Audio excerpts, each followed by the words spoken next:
অনেক দিন পরে আপনাদের কথা মাথায় রেখে আবার আমি এসেছি বুদ্ধ পূর্ণিমার শুভ লগ্নের কিছু তান্ত্রিক টোটকা দেওয়ার জন্য।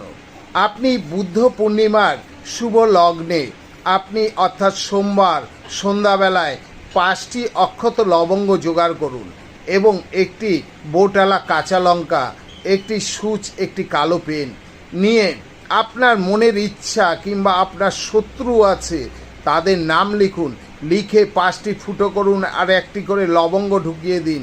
ঢুকিয়ে আপনি ওং ক্লিম শত্রু ভৈরবই ক্লিম স্বাহা এই মন্ত্রটি বলুন।